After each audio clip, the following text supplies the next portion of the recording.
નમસ્કાર મિત્રો, બદલાતી સિઝનમાં નાનાથી લઈને મોટા દરેક લોકોને છાતીમાં અને ગળામાં કફ જામી જવાની તકલીફ મિત્રો સતાવતી હોય છે અને ઘણી વખત તો કફ એટલો બધો ઘર કરી જાય જેના કારણે ભયંકરમાં ભયંકર ઉધરસ, શરદીની એલર્જી, નાકમાંથી પાણી પડવું, ગળામાં દુખાવો આવી બધી ઘણી બધી સમસ્યાઓ મિત્રો આ કફના કારણે સતાવતી હોય છે। તો આજના વિડીયોમાં એકદમ સિમ્પલ અને કોઈ પણ એક્સ્ટ્રા વધારાનો ખર્ચો તમારે કરવાની મિત્રો જરૂર નથી। માત્ર નજીવા ખર્ચામાં આ ઉપાય તમારા રસોડામાં રહેલી જે વસ્તુઓ છે એનો જ ઉપયોગ કરીને એક ડ્રિંક તમારા સાહેબ બનાવવાનું છે અને આ ડ્રિંકનું સેવન જો શક્ય હોય તો દિવસમાં 2 વાર, એક સવારે નરણા કોઠે અને રાત્રે સૂતા પહેલા દિવસમાં 2 વાર, અને જો શક્ય ના હોય તો કમસે કમ 1 વાર તો દિવસમાં તમારે નરણા કોઠે તમારે પીવાનું છે। ભયંકરમાં ભયંકર કફ તમારા છાતીમાં કે ગળામાં જામી ગયો હશે, ઉધરસ થઈ ગઈ હશે, શરદીની એલર્જી હશે, આ તમામ સમસ્યામાં ઘણા અંશે તમને રાહત જોવા મળશે અને જૂનામાં જૂનો કફ છે એ તમારો બોડીની બહાર નીકળી જશે। આ સાથે સાથે વિડીયોના અંતમાં એક બોનસ ટીપ પણ તમારા સાથે શેર કરીશ, એને પણ અચૂકથી ફોલો કરી દેજો। તો ચાલો મિત્રો, હવે એ ડ્રિંક બનાવવા માટે કઈ કઈ વસ્તુ જોઈશે એ 1 બાય 1 હવે આપણે જોઈએ। તો સૌ પ્રથમ તો મિત્રો એક તપેલી તમારે લઈ લેવાની છે। એ તપેલીની અંદર 1 ગ્લાસ તમારે માટલાનું જે પાણી છે એ તપેલીની અંદર તમારે એડ કરી દેવાનું છે અને એ તપેલીને ગેસ ઉપર તમારે મૂકી દેવાની। ગેસ તમારે સ્ટાર્ટ કરી દેવાનો, ગેસની ફ્લેમ એકદમ તમારે ધીમી રાખવાની છે। ત્યારબાદ એની અંદર પાણીની અંદર હવે કઈ કઈ વસ્તુ નાખવાની છે એ હવે 1 બાય 1 આપણે જોઈ લઈએ।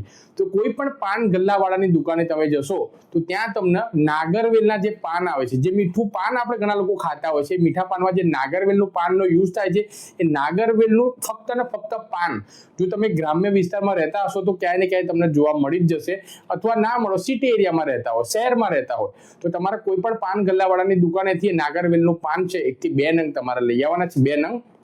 ત્યારબાદ તમારે ઘરે લાઈન પાણીની મદદથી તમારે ધોઈ નાખવાનું છે। હવે એ નાગરવેલના પાનના કાતરની મદદથી નાના નાના તમારે પીસ કરી દેવાના, નાના નાના તમારે ટુકડા કરી દેવાના, એ તમારે પાણીની અંદર એડ કરી દેવાના। બીજા નંબર પર આવે છે એ છે 1/4 ટેબલ સ્પૂન ટર્મરિક, એટલે કે 1 ચમચીનો ચોથો ભાગ હળદર છે એ તમારે આ પાણીની અંદર એડ કરી દેવાની છે। ત્રીજા નંબર પર મિત્રો આવે છે એ છે આદુ, એટલે કે જિંજર, 1/2 ઇંચ જેટલું તમારે આદુ લેવાનું છે અને બરોબર તમારે ખલની અંદર તમારે વાટી દેવાનું અને વટેલું જે આદુ છે એ તમારા પાણીની અંદર તમારે એડ કરી દેવાનું। ત્યારબાદ મિત્રો આવે છે એ છે કાળા મરી। જ્યાં મિત્રો 1 થી 2 નંગ કાળા મરી લેવાના, બરોબર તમારે વાટી દેવાના છે અને એનો જે પાવડર બની જાય કાળા મરીનો એ તમારે પાણીની અંદર એડ કરી દેવાનો છે। અને લાસ્ટમાં આવે છે એ છે ગોળ। જ્યાં મિત્રો નોર્મલ એટલે કે થોડો 1/2 ઇંચ જેટલો જે દેશી લાલ ગોળ છે એ તમારા પાણીની અંદર તમારે એડ કરી દેવાનો છે અને આ ડ્રિંકને 1 ગ્લાસ આપણે જે પાણી એડ કરીશું તેનો અડધો ગ્લાસ થઈ જાય ત્યાં સુધી એકદમ ધીમા ફ્લેમ પર તમારે ઉકળવા દેવાનું છે। અંદાજિત 4 થી 5 મિનિટ જેટલો મિત્રો સમય લાગી શકે છે, એકદમ ધીમા ફ્લેમ પર। આ થઈ ગઈ તમારી દવા મિત્રો રેડી। હવે ગેસ તમારે બંધ કરી દેવાનો છે અને આ ડ્રિંક એકદમ હુંફાળું રહે, જેમ કે આપણે પી શકીએ તેટલું ગરમ રહે તેટલા પ્રમાણમાં ગરમ રહે ત્યાં સુધી એને તમારે ઠંડુ થવા દેવાનું છે। ત્યારબાદ ફિલ્ટર કરી દેવાનું, ગરણીની મદદથી તમારે ગાળી દેવાનું અને આ ડ્રિંક થઈ ગયું સાહેબ આપણું રેડી। હવે સવારે ઉઠીને બ્રશ કર્યા પહેલા એટલે કે નરણા કોઠે આ જે ઉકાળો છે, આ જે ડ્રિંક સાહેબ જે બનાવ્યું છે એને કોઈ પણ જગ્યાએ તમારે નિરાતે તમારે બેસી જવાનું છે અને ધીમે રહીને મોઢામાં મૂકી ધીમે ધીમે ધીમે ધીમે સિપ સિપ સિપ સિપ ઘૂંટડે ઘૂંટડે ઘૂંટડે ઘૂંટડે તમારે પીવાનું છે। સવારે નરણા કોઠે તો પીવાનું જ છે અને જો શક્ય હોય અને વધારે પ્રમાણમાં ઉધરસ અને કફ જો ઘર નજીક જઈએ તો ઘણા લોકોને કફ એટલો બધો જામી જાય કે ઘર અવાજ આવતો હોય, જો વધારે પડતા પ્રમાણમાં કફ થઈ ગયો હોય તો તમારે 2 વાર, સવારે નરણા કોઠે અને રાત્રે સૂતા પહેલા।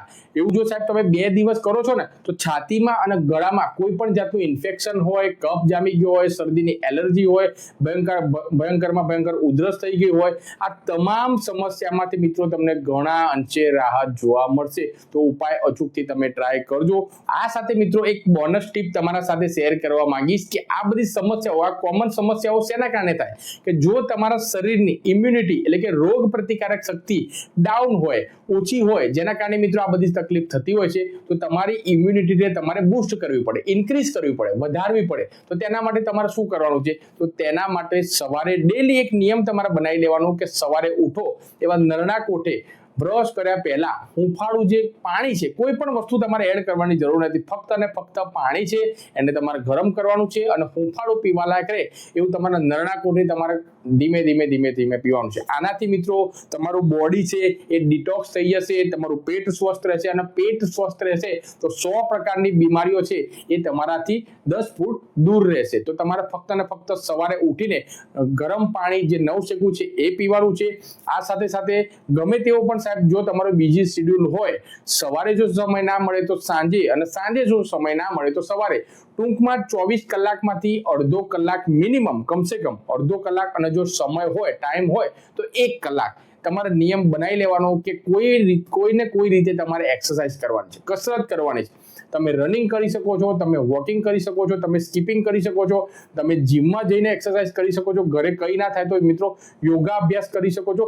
ટૂંકમાં મિત્રો તમારા શરીરને સ્વસ્થ રાખવા માટે, તમારા બોડી માટે તમારે સમય કાઢવો પડશે. જો તમે સમય નહીં કાઢો તો રોગના ભોગ બનશો અને ઘણી બધી બીમારીઓ મિત્રો થઈ શકે છે. એટલે મિત્રો એટલું જ કહીશ કે બીજી શેડ્યુલ હોય ગમે તેટલો તમારો, પણ કમસે કમ 30 મિનિટ કાઢો, જેથી કરીને આ બધી સમસ્યાઓ થાય નહીં. તમારી ઇમ્યુનિટી છે ને, આ બધું કરશો ને મિત્રો તો તમારી ઇમ્યુનિટી એકદમ સ્ટ્રોંગ થઈ જશે અને ઇમ્યુનિટી તમારી જો ઇમ્યુનિટી તમારી સ્ટ્રોંગ હશે તો આ બધી બીમારીઓ છે ને, કોમન સમસ્યા તમારી 10 ફૂટ દૂર રહેશે, તમારી આજુબાજુ પણ ભટકશે નહીં. તો બસ 2 હાથ જોડીને રિક્વેસ્ટ કરવા માંગુ છું કે આ તમે આજથી જ ચાલુ કરી દેજો અને કફ માટે મેં તમને જે ડ્રિંક કીધું ને એ ડ્રિંક તમે અચૂકથી બનાવજો, તમને ઘણા અંશે રાહત જોવા મળશે.